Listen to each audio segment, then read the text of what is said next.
Hello, everyone. So, I was talking to someone today, and he asked me a fascinating question. He was telling me that when it comes to his business, he really has a hard time giving. He has a hard time feeling good about giving, and he doesn't really know how he's supposed to think about giving. Because he's telling me how, first of all, he doesn't like giving to people. He doesn't like sharing his time, his money. He doesn't like helping people. Doesn't like giving. But even when he does give, he really only gives to make himself feel good about himself. And he was asking me, like, what am I supposed to do? And also, what is the ideal type of giving? How are we supposed to think about giving? So I was explaining to him, and at first I thought this was a great question. It doesn't only apply to business, it applies to all aspects of life. Like, how are we supposed to think and conceptualize the ideal form of giving? So the first type of giving is giving for ulterior motives, which he was hinting to, which is that really very often we only give to make ourselves feel good. Like we see someone and it either makes us feel uncomfortable about ourselves that we see them in such pain or discomfort, or we just want to feel good about ourselves. Like, wow, look, I'm such a good guy. I'm such an amazing girl. Like, I'm giving to these people. So we're really just giving to serve ourselves. We want to make ourselves feel good. We want to alleviate the pain of not helping them. It's reactive types of giving. So that's the lowest form of giving. There is this notion of negating what you want to help other people. And you'll often hear about this. And it's really this altruistic type of giving where you're supposed to say, listen, I know you don't want to give up your time. I know you don't want to give them your money. I know you don't want to help them. I know you don't care about them, but do it anyways. And what that's supposed to relate to is this concept of giving up what you want for the sake of someone else. And the pessimists, especially in recent history, the pessimistic philosophers will say that sounds great, just not practical. No one's going to do it. Like, people are selfish. And you can't expect people to say, okay, I know you don't want to, but do it anyways. Give up what you want for the sake of them. It's just not practical. It's not going to happen. So they'll say that that's great. That sounds great. But people are naturally selfish. They do what is in their own self-interest. They do what is best for them.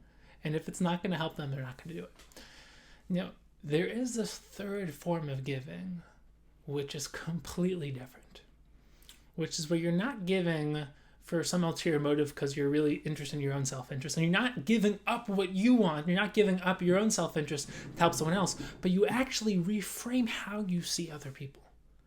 Meaning, instead of seeing them as someone distinct, someone different, you realize that at root, we're all one shared being, shared self, and you actually are connected. And therefore, just like you would help yourself, you have to kamocha. The truest sense of loving someone else like you love yourself is realizing that you really are at root connected and one. And the biggest problem with this is that it sounds great, but we don't experience it. We experience ourselves as distinct, and what's good for me isn't necessarily what's good for you, and I don't actually love you or care about you the way I care about myself. So the next question becomes, number one, if we don't experience it, how are we supposed to relate to it?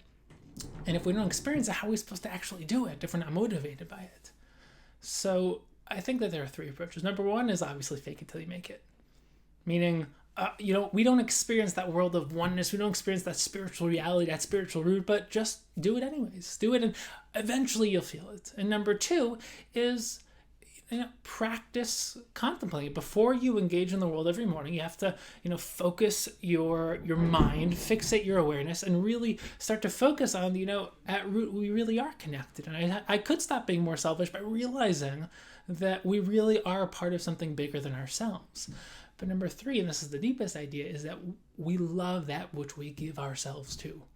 So you love your ideas because it's an expression of yourself. You love anything you've created, any paper, any creative expression, any piece of art, any piece of music. You love it. Any idea that you come up with, you love it because it's an expression of you. But when you give yourself to someone else, you see an aspect of yourself within them, and that's activating that root idea that we really are all interconnected. So the greatest way to experience the connection that you have with other people is to give yourselves to them. And the more you become a giver, the more you see yourselves within other people. So it's obviously, it takes a lifetime to work on this. It's not something that happens overnight. But once you realize that I don't have to give up what I want to care about other people, and I don't have to, it's not all about me. I'm not giving to other people just for me, but we're actually really part of something bigger than ourselves, really interconnected. And that when I give to someone, I'm actually in a deep way giving to myself because we really are part of this shared collective higher self.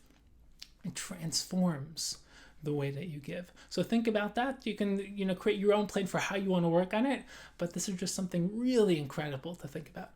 So have an amazing day and keep striving.